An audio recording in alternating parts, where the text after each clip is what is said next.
Hello, it's another beautiful day out here in the garden, and these plants are hungry.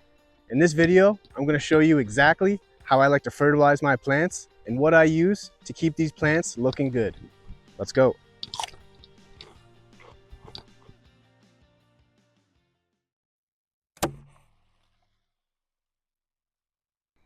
So, it is fertilizer day here on the little garden that I'm growing, and I'm going to show you exactly what I do and exactly what I use to fertilize my plants. Now, before I do that, a little tip. Time of day is absolutely crucial when you're fertilizing your plants. The best times to fertilize are early in the morning and later in the afternoon. If you're fertilizing your plants midday, you are going to stress them out and you will probably burn them. The reason for that is midday when it's hot, your plants are focused on water transport through their system. And if you force feed them food, they can't really uptake that food and keep themselves cool at the same time. So they're going to wilt, they're going to stress, and they're probably going to burn. The best way you can think about it is imagine you are in a very heavy workout and somebody force feeds you a big bowl of spaghetti. You're going to get sick. It's the exact same thing with plants. Midday, your plants are in a heavy workout. And if you force feed them, they're going to get sick. They're going to wilt and they're going to be stressed. So, early morning, later in the evening is the best time to fertilize your plants if you want healthy, happy plants. So, here's my fertilizer setup. What I like to do before I put anything in this water is make sure that the water is at a pH around 7. What this does is allows for all the essential nutrients to be uptaken by the plants. If your pH is too high or too low, it causes something called nutrient lockout, which means that the nutrients become insoluble and unavailable to your plants. Even if you're feeding your plants regularly, they can show deficiencies in certain essential nutrients like phosphorus, zinc, manganese. So, what I like to do is make sure that it's around a 7. So when I'm watering my plants, I know for sure that my plants are going to uptake every last bit of nutrient that I'm giving them. Now, saying all that, doing this in soil where your plants are planted in soil, pHing the water doesn't exactly matter because the soil acts as a massive pH buffer.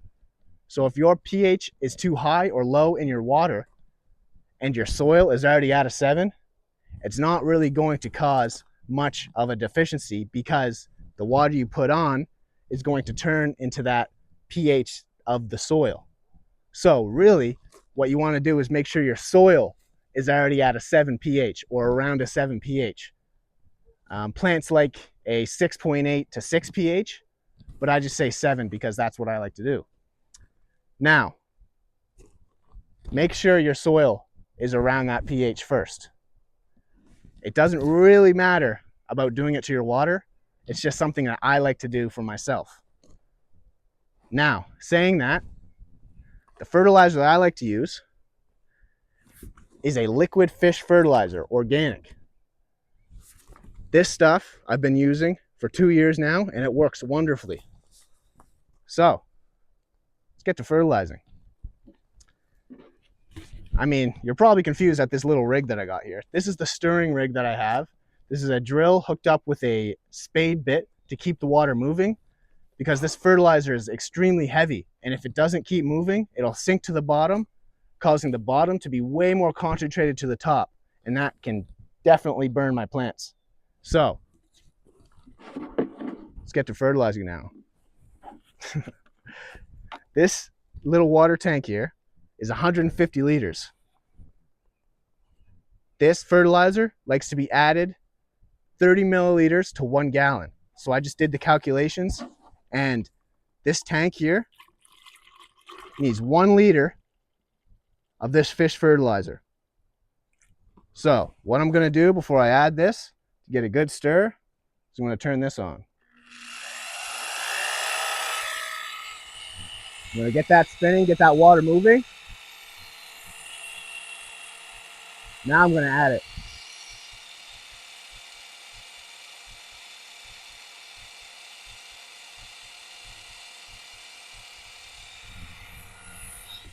Gonna get some water in here. Gonna rinse it out, get all that fertilizer, all 1 liter. Right? We don't like wasting stuff around here.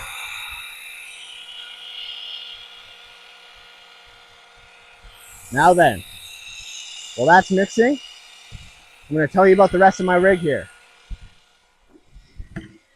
So what I got attached to this barrel is a little submersible pump attached to a hose with a little spray nozzle. And that allows me to go around and fertilize the whole garden. Beforehand, last year, I was using watering cans and walking around fertilizing the entire garden with little 1-gallon watering cans. That took me about 3 to 4 hours. This takes me about an hour. So it's a big improvement. It's later in the evening, it's cooling off, and these plants are ready for some fertilizer. I'm gonna do a little time lapse and take you guys with me.